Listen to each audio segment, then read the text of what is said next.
Olá, pessoal. Então, a semana passada eu gravei videoaula para vocês sobre a parte das vitaminas.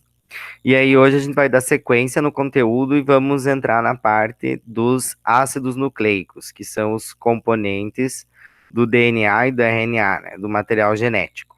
Tá? Então vamos entrar nessa parte dos ácidos nucleicos para finalizar essa parte das moléculas que constituem a célula, tá? Então, com relação aos ácidos nucleicos, a gente existem dois tipos básicos de ácidos nucleicos, tá? A gente vai ter o DNA e o RNA. Esses são os dois tipos básicos de ácidos nucleicos que vão existir, tá? Esses são as moléculas que carregam a informação genética. Então, para que vai servir? Por exemplo, para que vai servir o meu DNA? O DNA, ele vai servir como um código de armazenamento de uma informação. Então, por exemplo, se eu precisar que o meu corpo produza lá uma determinada proteína, digamos que eu preciso que o meu corpo produza uma proteína específica. No meu DNA é que vai estar o código com os aminoácidos que eu preciso unir para formar essa proteína. Então a gente fala o quê? Que no DNA o que vai acontecer? O DNA inicialmente ele vai ser o quê? Transcrito, né? Ele vai sofrer o processo que a gente chama de transcrição. E aí ele vai se transformar, ele vai ser transcrito numa molécula de RNA. Nós vamos ver mais lá para frente que o DNA ele é fita dupla. O RNA ele é uma fita simples, tá? Então o que vai acontecer? O DNA ele vai ser transcrito para uma molécula de RNA. E aí esse RNA, que é o que a gente chama de RNA mensageiro, ele vai ser lido pelo meu ribossomo, que é uma organela celular que é responsável pela produção da proteína. Nós vamos ver mais lá para frente, quando nós estudarmos as organelas, vocês vão ver o ribossomo, e aí ele é responsável por produzir a minha proteína. Então, o que vai acontecer? O meu ribossomo vai pegar esse RNA, né, que foi transcrito lá do DNA, que está no núcleo, e ele vai ler esse código, e aí ele vai produzir uma determinada proteína específica, né? A gente vai ter esse processo que a gente chama de síntese, tá? Então, o DNA, ele vai conter, assim, digamos, a receita para todas as proteínas que o meu corpo precisa produzir, tá? E aí a gente tem as informações, né? As características, por exemplo, a cor do olho, todas as características genéticas, elas vão estar armazenadas no DNA da célula, tá? Então, essa é a importância desses ácidos nucleicos, tá? Então, DNA significa ácido desoxirribonucleico e o RNA é o ácido ribonucleico. Nós vamos ver mais para frente o que é um ácido ribonucleico e o que é um ácido desoxirribonucleico, tá? Qual que é a diferença entre um desoxirribonucleico e um ribonucleico, tá? Vocês vão ver que é bem simples. O nome parece assusta um pouco, mas é bem fácil. Então, os ácidos nucleicos eles vão ser constituídos por unidades menores, que a gente chama de nucleotídeos, tá? Cada nucleotídeo ele vai ser constituído por um grupo fosfato, uma pentose, que é um açúcar, tá? Então, olhem aqui o que está escrito aqui do lado, ó. Pentose, monossacarídeo com 5 carbonos, tá? Então, a gente viu lá os monossacarídeos, nós estudamos lá no início do ano. Então, aqui, ó, uma pentose vai ser o quê? Uma molécula de carboidrato que tem 5 carbonos.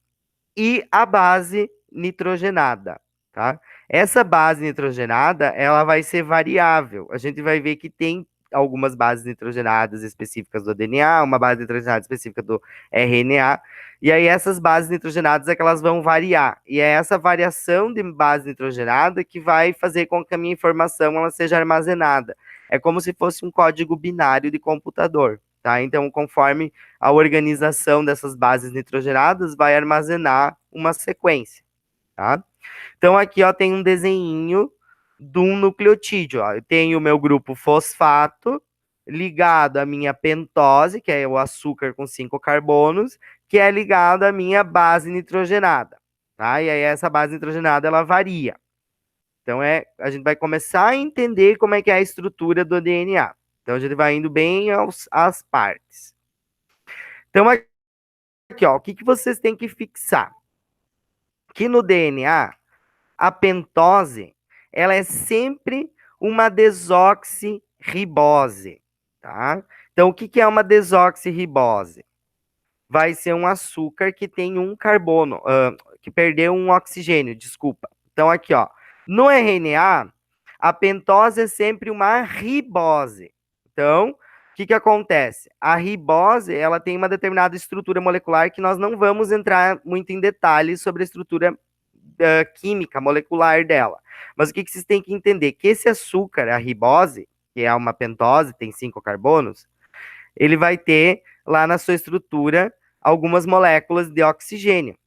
E aí essa desoxirribose, ela tem uma molécula de oxigênio a menos, tá? Por isso que é uma desoxirribose, tá? Então, o DNA, o açúcar do DNA, ele tem uma molécula de oxigênio a menos que o açúcar do RNA. É isso que vai mudar, tá? O que muda do DNA para RNA? No DNA, eu vou ter a pentose sendo uma desoxirribose, e no RNA, minha pentose é uma ribose. Tá? Essa é a diferença. É uma questão química, uma questão de estrutura.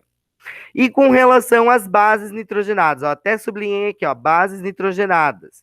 Então, no DNA, qual vai ser as minhas bases nitrogenadas? Adenina, que eu represento pela letra A, guanina, que eu represento pela letra G, citosina, que eu represento pela letra C, e timina, que eu represento pela letra T. Beleza? Então, o que é comum? O RNA também vai ter essas bases nitrogenadas. A diferença é que no RNA, ao invés da timina, nós vamos ter o quê? A uracila, tá? É uma outra base nitrogenada. Então, essas são as diferenças. Então, ó, no RNA, as bases nitrogenadas vão ser adenina, guanina, citosina e uracila. Então, as 3 primeiras são idênticas, iguais no DNA e no RNA. Adenina, guanina e citosina são iguais. Qual que é a diferença? No DNA eu vou ter a timina e no RNA eu vou ter a uracila. Então, se eu perguntar lá quais as diferenças que tem entre a molécula de DNA e de RNA, as bases nitrogenadas. No DNA eu vou ter a timina, no RNA eu tenho a uracila. No DNA eu tenho a pentose sendo uma desoxirribose. No RNA, minha pentose é uma ribose. Então, são essas duas diferenças que tem no açúcar, na pentose, e nas bases nitrogenadas. Beleza? Então, essas são as diferenças estrutural, química da molécula de DNA. Então, deixa eu só mudar o documento aqui. Tá? Então, aqui eu fiz um desenho esquemático de como que vai ser os nucleotídeos do meu DNA e os nucleotídeos do RNA. Então, é legal que vocês façam esses desenhos para vocês entenderem como que vai funcionar a questão estrutural da molécula. Tá? Então, pensem que isso aqui é uma fita simples. Então, no caso do DNA, essa fita ela vai ser dupla. Então, mais para frente, a gente vai ver a fita do DNA e vocês vão ver que essa fita ela é dupla. O RNA ele é sempre fita simples, tá? Então, ele é só uma fita. Aqui o DNA ele tem uma fita e ele vai ter uma outra aqui que depois a gente vai ver que é a complementar. Mas, inicialmente, vamos entender essa primeira estruturação aqui, ó. Então, nesse desenho aqui, eu tenho a bolinha sendo representada pelo meu grupo fosfato, tá? O grupo fosfato vai se ligar na minha pentose, né? Que no caso do DNA vai ser uma desoxirribose. Essa desoxirribose vai se ligar numa base nitrogenada. No caso aqui, ela está sendo representada por uma adenina. Ó, coloquei a letra A. Percebam que depois eu vou ter, ó, outro grupo fosfato ligado embaixo aqui do meu açúcar, tá? E aí ele vai se ligar a um outro açúcar que vai ter uma outra base nitrogenada ligada. E aí dessa forma vai se formando uma fita, uma cadeia, né? Então vai formar uma fita, onde eu vou ter aqui o grupo fosfato representado pelas bolinhas e os grupos fosfatos eles vão estar ligados às minhas pentoses, que no caso do DNA é uma desoxirribose, tá? No caso do RNA, eu vou ter o quê? As minhas pentoses vão ser riboses. Então, eu pintei elas de preto aqui, ó, para diferenciar, para vocês saberem que tem essa diferença. Que aqui, ó, eu vou ter as desoxirriboses no DNA, e aqui no RNA eu vou ter as riboses, né? Então, pintadinhas de preto, aqui tem a legenda aqui embaixo. Qual a outra diferença? Ó? No DNA, percebam que aqui a última base nitrogenada, eu coloquei um T. Então, é uma timina. No RNA, é uma uracila. Então, essa é a outra diferença. Então, esse desenho está mostrando as diferenças na estrutura da molécula de DNA e da estrutura da molécula de RNA. O açúcar, que diferencia, e a base nitrogenada ali, que tem as duas aqui. Beleza? Então, aqui, ó, falando mais especificamente para finalizar a parte do DNA, né?